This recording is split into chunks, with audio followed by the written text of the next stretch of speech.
తమ్ముడు, నువ్వేం అనుకోపోతే ఒక మాట చెప్తాను.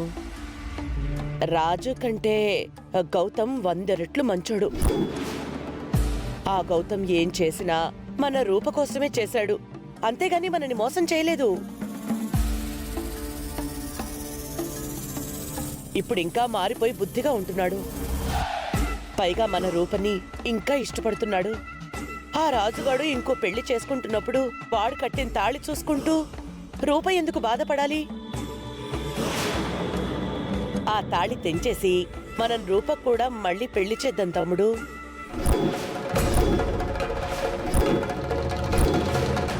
రూప జీవితం పాడవకుండా మంచి దారిలో పెడదాం.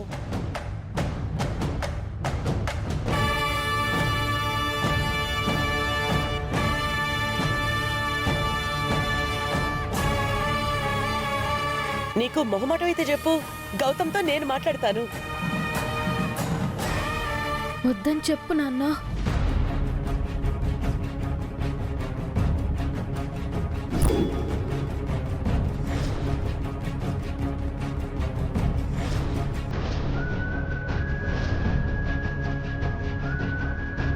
వద్దక్క.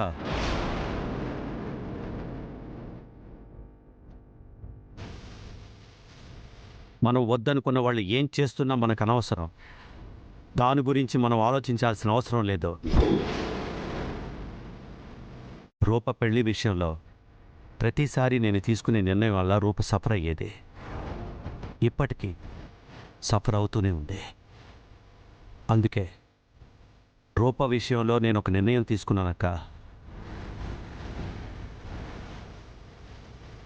రూప జీవితం రూపకి నచ్చినట్టుగానే ఉండాలని.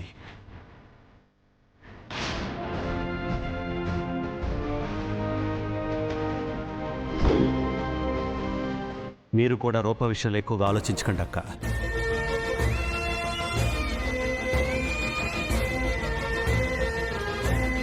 నాన్న నా విషయంలో ఇంత సపోర్టివ్గా ఉన్నారు. నాన్న ఇలా ఆలోచిస్తున్నారని రాజుకి తెలిస్తే రాజు చాలా హ్యాపీగా ఫీల్ అవుతాడు. రేపు ఆఫీస్కి రాగానే ఈ విషయం రాజుతో పంచుకోవాలి.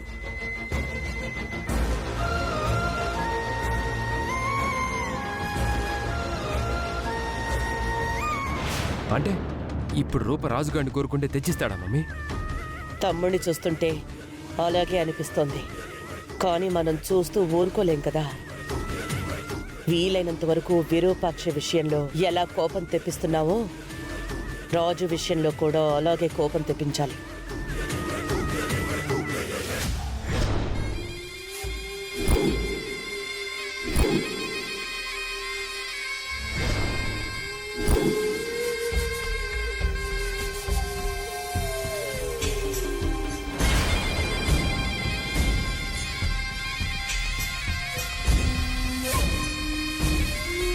అత్తయ్య, మొన్న నువ్వు పెట్టిన సంతకం వల్లే ఆర్ఆర్ కంపెనీలో వన్ ఆఫ్ ది పార్ట్నర్ నయ్యాను. కానీ వన్ అండ్ ఓన్లీ ఓనర్ని కాలేకపోయాను. సో నువ్వు మంచి మనసుతో పెద్ద మనసుతో ఆలోచించి ఒక్క సంతకం పెట్టావంటే ఆ కంపెనీకి పూర్తి ఓనర్నవుతాను. రూపని పెళ్లి చేసుకుని నీకు అల్లున్నవుతాను. నువ్వెంత దుర్మార్గుడివో నాకు తెలుసు. ప్రతి దుర్మార్గుడికి ఒక ధైర్యవంతుడు ఎదురవుతాడని నా అల్లుడు రాజుని చూస్తే అర్థం అవుతుంది. ఒక తాళి కట్టిన అమ్మాయిని కోరుకుంటున్నావంటే నువ్వెంత నీచుడువో తెలుస్తుంది. అత్తయ్యా అత్తయ్యా అత్తయ్యా, చెప్పటం మర్చిపోయాను. నీ అల్లుడు అనుకుంటున్న రాజు ఇప్పుడు ఇంకొకరికి అల్లుడు కాబోతున్నాడు.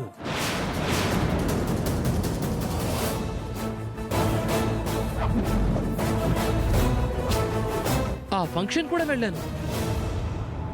రేయ్, పవిత్రమైన బంధం ఎన్ని అడ్డంకులు ఎదురైనా చివరికి విడదీరాని బంధంగానే మిగిలిపోతుంది.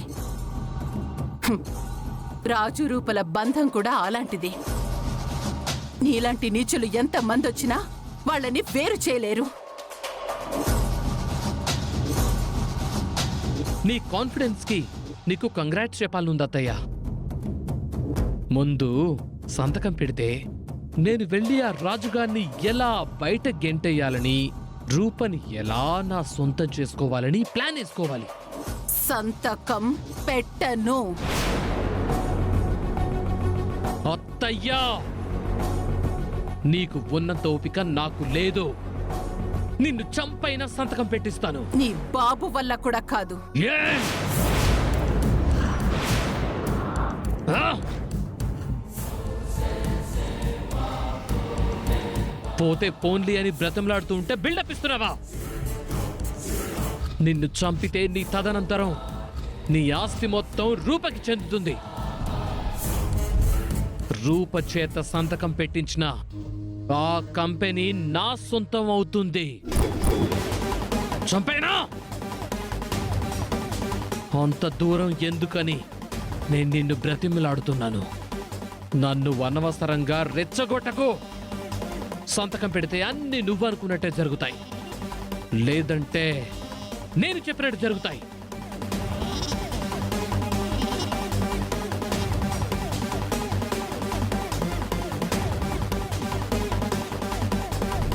గుర్తుపెట్టుకో. ఈ గౌతమ్ అన్నంత పని చేస్తాడు. తెలిసి తెలిసి నేనైతే సంతకం పెట్టాను. వీడు నన్నేదో ఒకటి చేస్తాడు. ఈ లోపు నేను సూర్యతో ఒకసారి మాట్లాడాలి. గౌతమ్కి భయపడి సంతకం పెట్టద్దని రూపకి చెప్పాలి. రూపకి చెప్పడం కంటే ముందు సూర్యతో మాట్లాడాలి. రాజు రూపల్ని కలపాలి.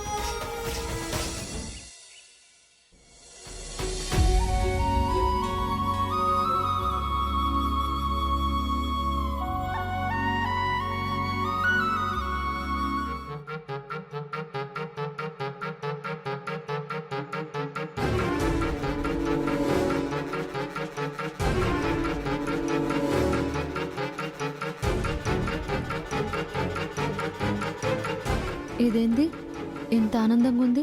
ఆడ రాజుకి ఇంకొక అమ్మాయితో పెండ్లవుతున్న బాధ ఇంత కూడా కనిపిస్తలేదు.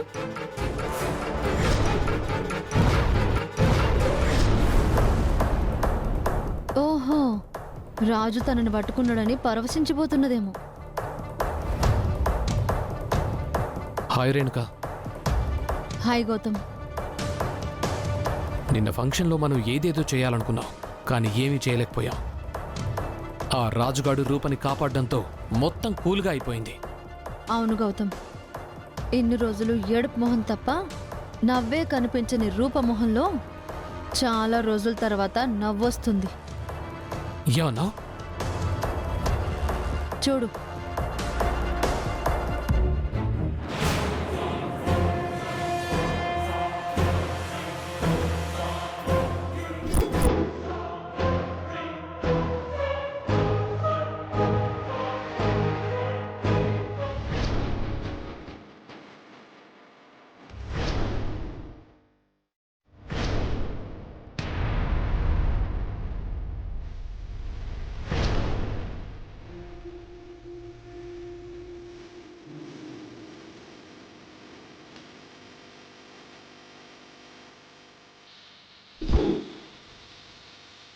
రాజు వస్తే కాసేపు మాట్లాడాలి.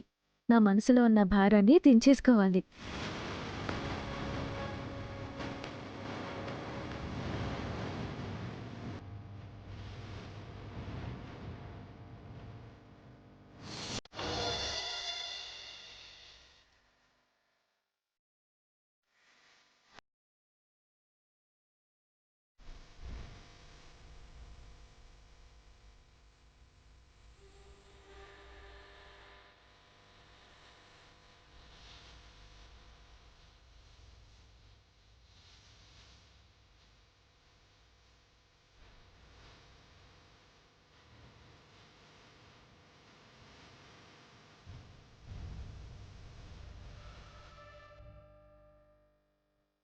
ఈడేం జరుగుతుందో అస్సలు సమజవ్వట్లేదు.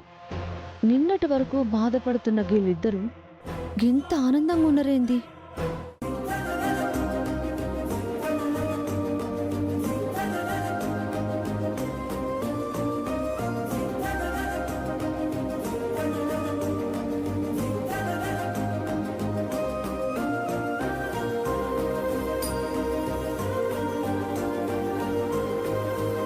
Good morning sir.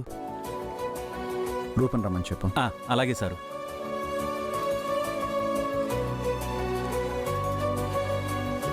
అమ్మా రూపా, సారు పిలుస్తున్నారమ్మా.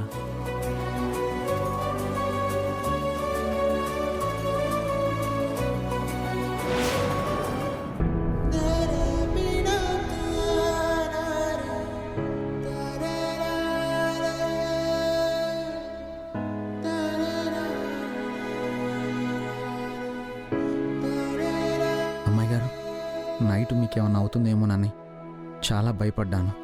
నా రక్షకుడు నా పక్కనే ఉండగా నాకేమవుతుంది రాజు?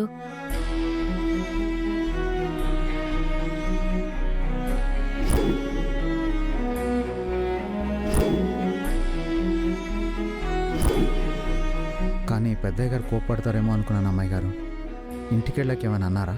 కూతురి ప్రాణాలు కాపాడితే ఏ తండ్రి కోపడతాడు రాజు? వీళ్ళేంది ఏకైకలు పక్కపక్కలు చేస్తున్నారు? అసలేం జరుగుతుంది?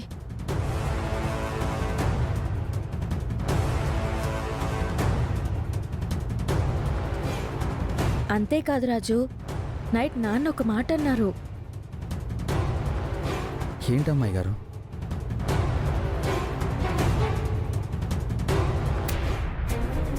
సారీ రాజు, ఒక ఇంపార్టెంట్ విషయం గురించి మాట్లాడదామని వచ్చినాను. ఇక్కడ కూడా ఒక ఇంపార్టెంట్ విషయం గురించి సీరియస్గా డిస్కస్ చేస్తున్నాం. నువ్వు వెళ్ళి బయట వెయిట్ చేయి. రూపా, నువ్వు ఆ డిజైన్స్ని త్వరగా కంప్లీట్ చేయాలి. ఒక 1 అవర్లో ఇచ్చేయాలి. 1 అవర్లో కంప్లీట్ చేసి మీకు అప్పగిస్తాను సార్.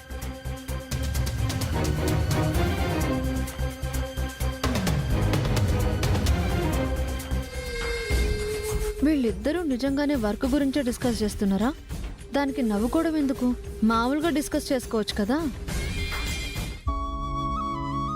పెద్దయ్య గారు ఏం చెప్పారు అమ్మాయి గారు? నా భవిష్యత్తు నిర్మాణానికి వారధిగా ఉంటానన్నారు రాజు. అంటే నేను కోరుకున్న భవిష్యత్తుకు సపోర్ట్ చేస్తాననే కదా. అవునమ్మాయి గారు. నా భవిష్యత్తు నువ్వే కదా రాజు.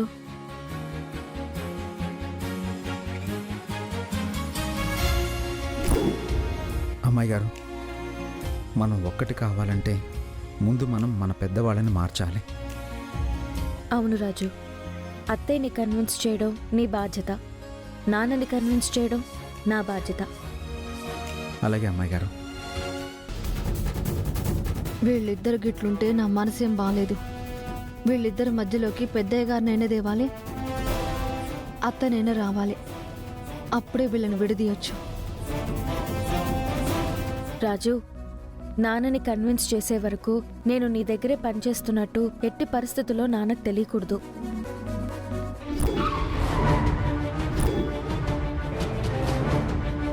అలా తెలిస్తే నాన్నని మళ్ళీ మోసం చేశామనుకుంటారు. ఇక జన్మలో మనల్ని క్షమించరు. అవునమ్మాయి గారు, ముఖ్యంగా ఆ రేణుక గౌతములతో చాలా జాగ్రత్తగా ఉండాలి. సరే రాజు, ఆ రేణుక అప్పటి నుంచి అలా చూస్తూనే ఉంది. నేను వెళ్తా.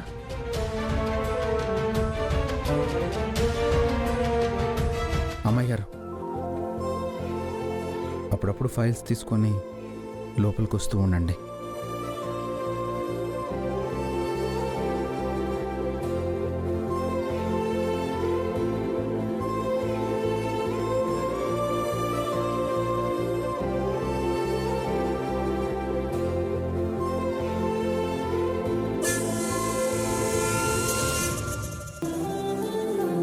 అమ్మాయి గారి విషయంలో ఎలా అయినా అమ్మని కన్విన్స్ చేయాలి.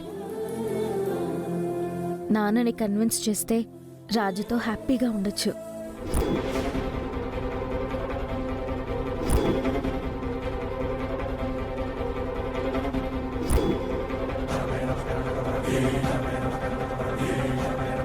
ఏదో ఒకటి చేసి రాజు రూపాల మధ్య దూరాన్ని పెంచాలి.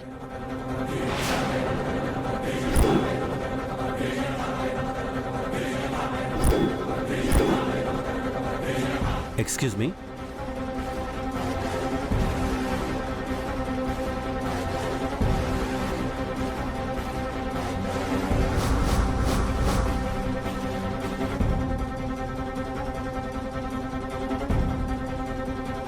ఏమండి? హలో సార్, నన్ను గుర్తుపట్టారా? గుర్తుపట్టాను. ఏంటండి ఇలా వచ్చారు? ఆ ఎన్జిఓ ప్రెజెంటేషన్ ఇద్దామని వచ్చామండి. మీ ఎండి గారిని కలవాలి. ఎండి అంటే మా బాస్నా లేక గౌతమ్ గారినా? ఓ, ఈ కంపెనీకి ఇద్దరు పార్ట్నర్సా? అవునండి, ఇద్దరు పార్ట్నర్స్. అంత ఆలోచించకండి, మా బాసును కలుద్దాం పదండి. ఈయన రత్నాకరరావు గారు, ఎన్జిఓ ఆఫీసర్. నమస్తే అండి. నమస్కారం అండి. నమస్తే. రండి వెళ్దాం. పదండి, రండి. రండి.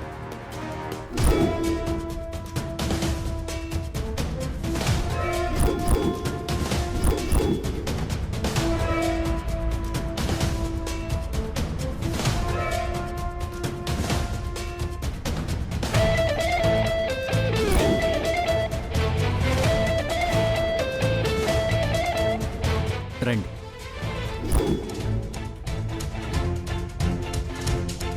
ఇదే సార్ మా బాస్ గారి క్యాబిన్.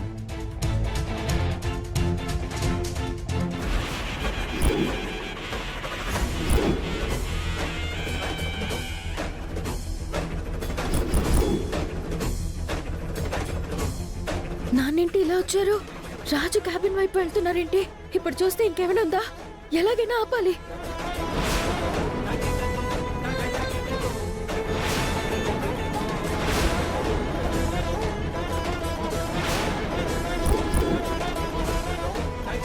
నానా,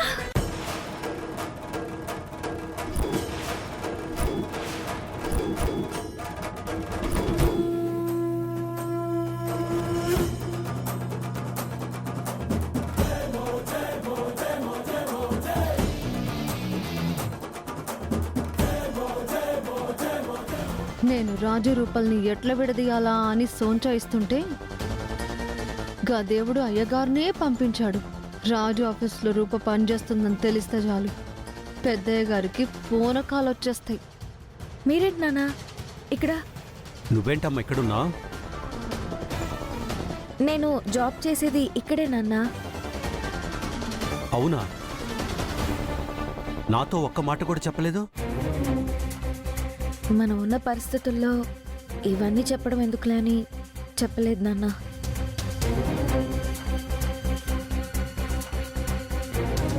మీరేంటి నాన్న ఇక్కడున్నారు? నేను కూడా ఎన్జిఓ తరపున ఒక కంపెనీతో కలిసి పనిచేయాలని చెప్పాను కదమ్మా. ఓ, అది ఈ కంపెనీయే. ఆయన్ని కలవడానికి వచ్చాను. Hi uncle.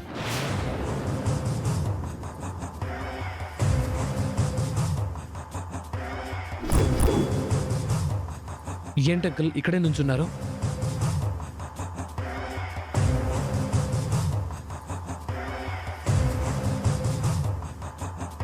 ఓహో, రూప ఇక్కడ జాబ్ చేస్తున్న సంగతి మీకు చెప్పలేదని ఆలోచిస్తున్నారా?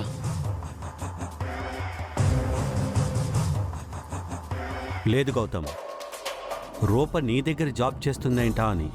ఎస్ అంకుల్, నేను మునుపటి గౌతమ్ని కాదని రూప కూడా అర్థం చేసుకుంది అంకుల్.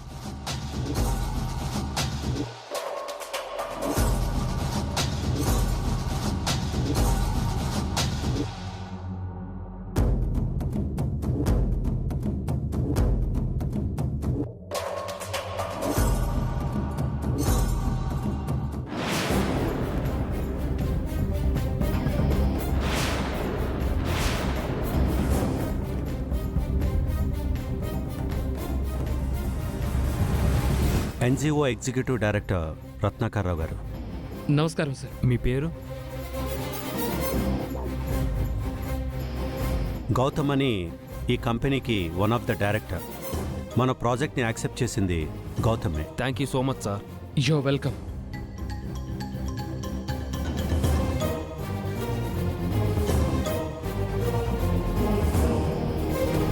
నేను ఇక్కడున్నానని తెలిస్తే అమ్మాయి గారికి ప్రాబ్లం అవుతుందేమో.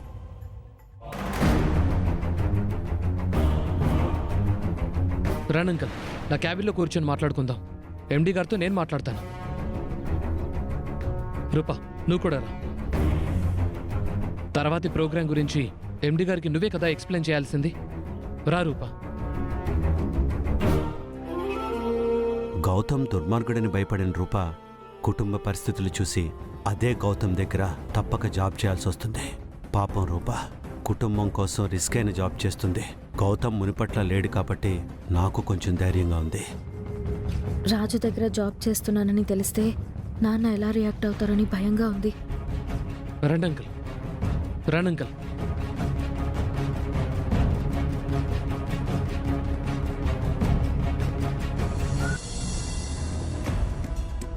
రూపా, నువ్వు కూడా కూర్చో.